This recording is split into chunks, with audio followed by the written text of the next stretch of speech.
बहुत आसान है प्रभु राम पर उंगली उठाना, लेकिन मुश्किल है उनके जैसा बनकर दिखाना। जय श्री राम प्रिय मित्रों, एक बार पुनः स्वागत है आपका हमारे YouTube चैनल मस्त ज्ञान सच्चा ज्ञान में।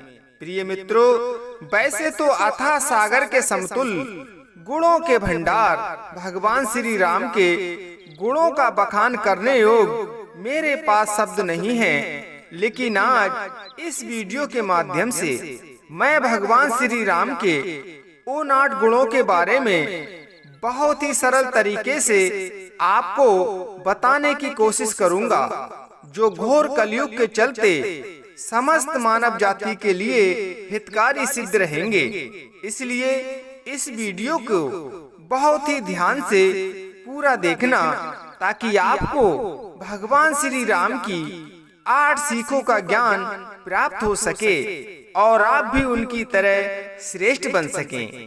प्रिय मित्रों, भगवान श्री राम की पहली सीख है धैर्य पूर्वक निरंतर लक्ष्य की ओर आगे बढ़ना। मित्रों, भगवान श्री राम धैर्यवान थे। उन्हें 14 वर्षों का वनवास मिला था, लेकिन उन्होंने कभी धैर्य नहीं खोया और अयोध्या का राजा बनकर रहने का स्वार्थ भूलकर धैर्य पूर्वक आगे बढ़ते चले गए और पूरे विश्व में महान बन गए। मित्रों, भगवान श्री राम की दूसरी सीख है सबके साथ समान व्यवहार करना। मित्रों, भगवान श्री राम ने कभी किसी को जाति धर्म, काला गोरा, छोटा बड़ा, छूत अछूत जैसे बंधनों में नहीं बांधा। इसका जीता जागता उदाहरण माता सबरी हैं, जिनको हजारों साल से तपस्या कर रहे ज्ञानी महाज्ञानी संतों ने भी माता सबरी को अछूत कहकर अपनी कुटिया से बाहर निकाल दिया था। उनके द्वारा एक बार तालाब से पीने का पानी भर लेने की वजह से उस तालाब के जल को अपवित्र मान लिया था। उसी सबरी की कुटिया पर भगवान खुद ही पैदल चलकर गए थे और उसके झूठे बेर भी खाए थे। ऐसा करके वे हमें बताते हैं कि सच्चा मनुष्य वही है जो सभी के साथ समान व्यवहार करे। मित्रों, भगवान श्री राम की तीसरी सीख है माता पिता की आज्ञा का पालन करना। मित्रों, माता कैकेयी चाहती थी कि उनके बेटे भरत को राजगद्दी मिले और राम को 14 वर्ष का वनवास, जबकि पिता दशरथ की इच्छा यही थी कि धर्म अनुसार बड़े बेटे राम को ही राज मिले।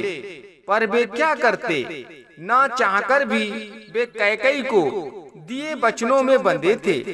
इसलिए राम समझ गए कि पिताश्री मजबूर हैं और उन्होंने हंसते हंसते बन जाना स्वीकार कर लिया और महान बन गए। इसलिए हमें भी अपने माँ बाप की आज्ञा का पालन करना चाहिए। माँ बाप ही भगवान का ही दूसरा रूप होते हैं। प्रिय मित्रों, भगवान राम की तीसरी सीख है अपने कर्तव्य को मन लगाकर करना। जी हाँ मित्रों, भगवान राम विष्णु जी के अवतार थे। उनके लिए कुछ भी असंभव नहीं था। फिर भी उन्होंने समस्त मानव जाति को बड़ी सीख देते हुए भाई का भाई से, माता पिता का पुत्र से, प्रजा का राजा से, शिष्य का गुरु से, धर्म का पालन करते हुए वनवास जैसे दुखों को झेलते हुए जीवन बिताकर दिखाया, ताकि समस्त मानव जाति उनके पद चिन्हों पर चलकर महान बन सके। मित्रों, उनकी 5वीं सीख है विधि के विधान को और नीति को स्वीकार करना। मित्रों, प्रत्येक व्यक्ति के जीवन में सुख और दुख आते जाते रहते हैं। इनके लिए भगवान या किसी और को हम दोषी नहीं ठहरा सकते, क्योंकि सुख और दुख सिर्फ हमारे द्वारा किए गए अच्छे और बुरे कर्मों के फलस्वरूप ही हमें मिलते हैं।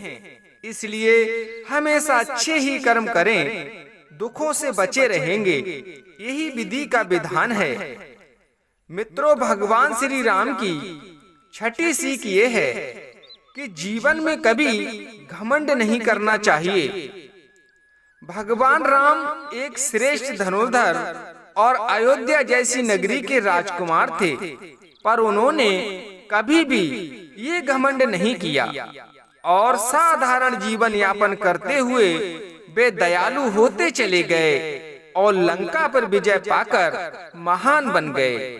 जबकि रावण को अपनी शक्ति पर घमंड था और उसका वंश ही खत्म हो गया। इसलिए हमें कभी घमंड नहीं करना चाहिए। मित्रों, भगवान राम की सातवीं सीख है पूरे जीवन मर्यादा में रहना। भगवान राम ने अपने राम रूप में अवतरित पूरे जीवन में मर्यादा पर विशेष ध्यान दिया था। इसलिए वे पुरुषोत्तम श्री राम कहलाए थे, जिसका शाब्दिक अर्थ होता है पुरुषों में सबसे श्रेष्ठ। अपनी पत्नी को छोड़कर सभी स्त्रियों को माँ और बहन के रूप में देखना ही मर्यादा में रहने का संकेत है। मित्रों, आज कलयुग में स्त्री और पुरुष दोनों के दुखों का मुख्य कारण भगवान राम की मर्यादा रूपी सातवीं सीख का उल्लंघन करना ही है। इसलिए मर्यादा पूर्वक रहें और दुखों से खुद को बचाएं। मित्रों, भगवान राम की आठवीं और अंतिम सीख है मुस्कुराते हुए मधुर बोलना। भगवान राम ने एक राजकुमार होते हुए भी अनंत विपत्तियों का सामना किया था, पर फिर भी वे जब भी किसी से बात करते थे तो उनके मुख पर मन को मोह लेने वाली मुस्कान होती थी और बोलते तो ऐसे थे मानो जैसे फूलों की बरसात हो रही हो। मित्रों, हमें भी अपने जीवन में हमेशा मुस्कुराते रहना ही चाहिए, ताकि हमारा जीवन भी महान बन सके और दुनिया भगवान श्री राम की तरह सदियों तक हमें याद करती रहे। हम आशा करते हैं मित्रों कि ये वीडियो, ये जानकारी आपको जरूर ही पसंद आई होगी। तो आगे भी इसी तरह की वीडियो देखते रहने के लिए चैनल को अभी सब्सक्राइब कर लें, वीडियो को लाइक कर दें।